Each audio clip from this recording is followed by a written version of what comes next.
Bonjour, je suis Augusta Epagna, militante de l'Union des populations du Cameroun, UPC Manidem, et également coordinatrice de la dynamique unitaire panafricaine. J'interviens ici au nom de ces deux organisations pour dénoncer la situation du Togo. Le Togo est un pays frère ayant eu la même trajectoire coloniale que le Cameroun. Tout d'abord protectorat allemand, puis découpé comme un gâteau sous tutelle de la France et de la Grande-Bretagne. Sylvanus Olympio, père de l'indépendance du Togo, est assassiné le 12 janvier 1963 et Yadema Gnassingbé revendique l'assassinat.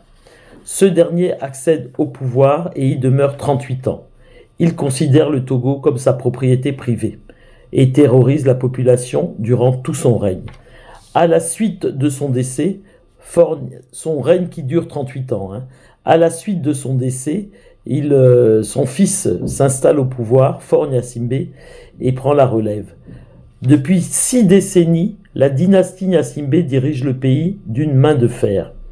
La récente modification constitutionnelle vise à formaliser et inscrire dans la durée la monarchisation constitutionnelle du pays.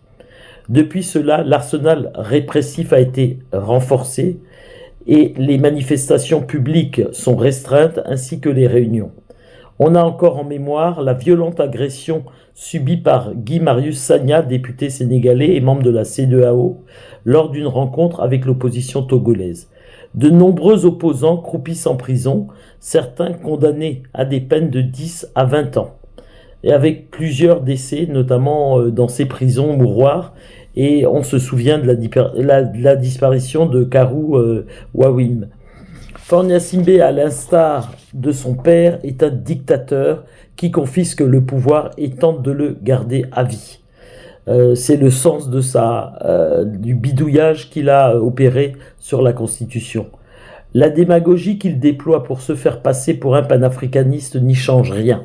C'est pourquoi nos organisations soutiennent avec ferveur et détermination l'ensemble des forces progressistes et démocratiques du Togo afin qu'elles se libèrent de ce dictateur et qu'elles puissent réinstaurer un Togo démocratique, libre et juste au service du peuple. Radio à vous l'été, l'esprit patriotique.